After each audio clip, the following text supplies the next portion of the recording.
Let me ask you something. When was the last time you had a conversation that you didn't feel like it was walking on a landmine when you were talking about politics, gender, race, faith, parenting, and marriage? It feels like everyone is angry and nobody knows why. And the strange thing is, most people don't even feel like villains. They feel scared, they feel confused, they feel cornered.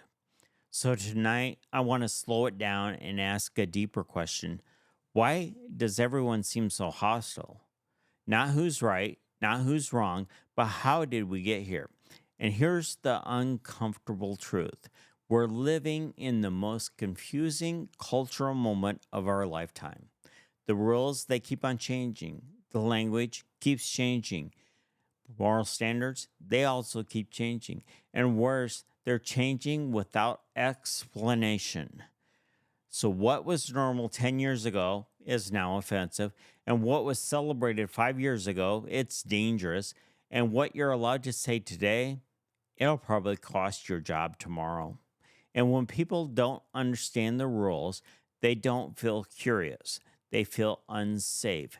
Confusion, it doesn't make people thoughtful. Confusion makes people anxious. And anxiety always asks one question: am I in danger?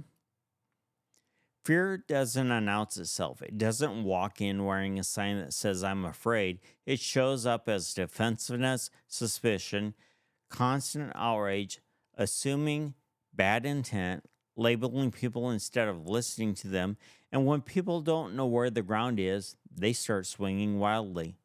Fear says, I don't fight, I'll lose. If I don't shout, I'll disappear. And if I don't pick a side, I'm going to be crushed. And that fear isn't just on the left, it's not just on the right, it's everywhere. Everyone feels like they're being pushed off the edge, just in different directions. So fear left unchecked always hardens into anger because anger feels powerful and fear feels weak. Anger feels strong. Anger gives you certainty, identity, belonging, a target. And that's why people don't say, I'm scared, I don't understand the world anymore. They say, you destroyed the country. You're evil. You're the problem. Anger simplifies things. It replaces thinking with reaction. And here's the dangerous part: anger feels like clarity, even when it isn't. So now this is where it gets uncomfortable because political machines and media don't create our anger, they just harvest it. Fearful people are predictable, angry people are loyal, and outraged people are profitable. So what do? They exaggerate the threats, they strip away the nuances, they reward outrage, they punish restraint, they turn disagreement into moral evil because calm people don't click, thoughtful people don't binge watch, united people don't donate as much. Division is a business model and we're the product. So let me make this personal. There was a season in my life where I lost people not because we hated each other, but because we stopped listening. Conversation became a test, questions became accusations, and silence became suspicion.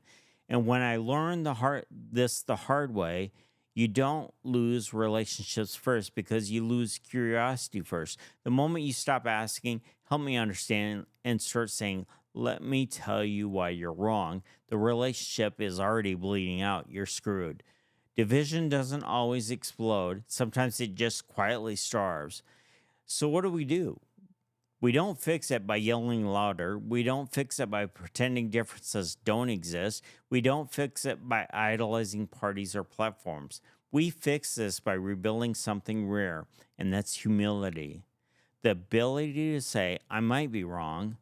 I don't fully understand this yet. You're not my enemy just because we disagree.